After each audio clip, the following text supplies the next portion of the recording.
Joining me now to get into this is Liz Winstead. She's a co-creator of The Daily Show and the founder of Lady Parts Justice, an organization fighting for women's reproductive rights. Liz, on that stage, German Chancellor Angela Merkel, probably the most powerful woman in the world. Yeah. Christine Lagarde, the head of the IMF. Queen Maxima of the Netherlands. Canada's foreign minister, whom you know, Chrystia Freeland, one of the most powerful journalists and now politicians in the world.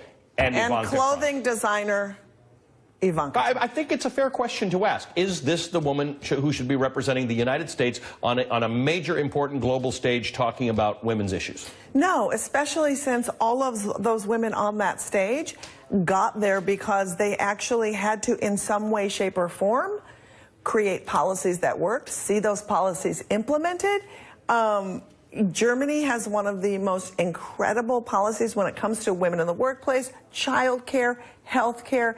And to say, when Ivanka Trump was laying out about her dad, and again making it some kind of media conspiracy that her father had somehow been horrible to women, and then to say, my father sees that women have great potential. Right.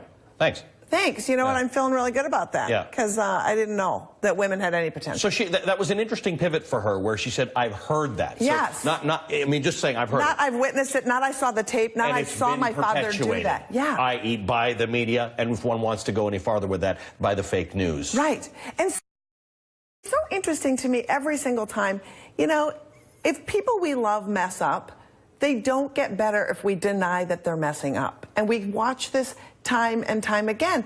And so for her to be one of the #1 advocates in the ear of this person who is completely tone deaf on women's issues, especially in the wake of putting Planned Parenthood in a wall into a budget, government shutdown crisis, it does us no service, and she does no service to any women. So for a woman who has some accomplishments in that she's run some things, does she have a role to play in making Donald Trump understand the issues that women face and ways in which to support them? Does she play a role, or is she complicit and an enabler? If she is put into a position to do that, yes. If she doesn't understand who working women really are, who low-income women and what women of color and all these people who are struggling desperately under these economic policies that her father keeps proposing to lob on, then she should probably go back to her clothing design business. If we give her the benefit of the doubt to say that if she's in the right position to do this, let me just tell you something she wrote. She wrote an op-ed for the Financial Times today with the president of the World Bank, arguing that more needs to be done to empower women economically. Here's the quote. We need to increase access to finance, redistribute care work, accelerate progress to financial inclusion, and offer programs that train female entrepreneurs and help them access higher value markets. We need to develop new legal and regulatory frameworks to boost women's growth and productivity. That's real stuff. If she means it and wrote it and can have some influence on the president to support that stuff, that you're a businesswoman, this is what people need. Yeah, that is what people who have an MBA or going into business need. Do you know what also women need?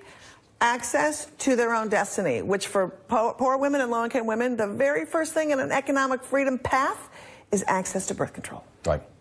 And you don't think that if she doesn't come out in support of maintaining funding or allowing states to continue to fund Planned Parenthood, that she's all able to get that's all crap to me. That is just, if you do not see that a woman's economic freedom, especially when she is young, coming out of college, low income, that deciding when and if you want to have kids or more kids is not the first line of defense before you get to all that.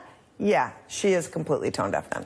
Separately from her, because it's her father who's the president, do you, in the first 100 days, has he been better or worse for women based on what you expected going into this? I think what he has been is he's given license to a lot of things that I thought it was bad. I didn't know that it would. I'm just one of those people that was like, oh my God, it just keeps getting worse. I think Gorsuch on the court is something that's going to be really terrifying for women. I also think too, one thing that's happening that's not talked about a lot in the States right now is, as we talk about will Roe v. Wade be something that will be overturned with some kind of legislation that comes through, a lot of states are creating, if it does get overturned, really, really terrifying models of what their laws will look like.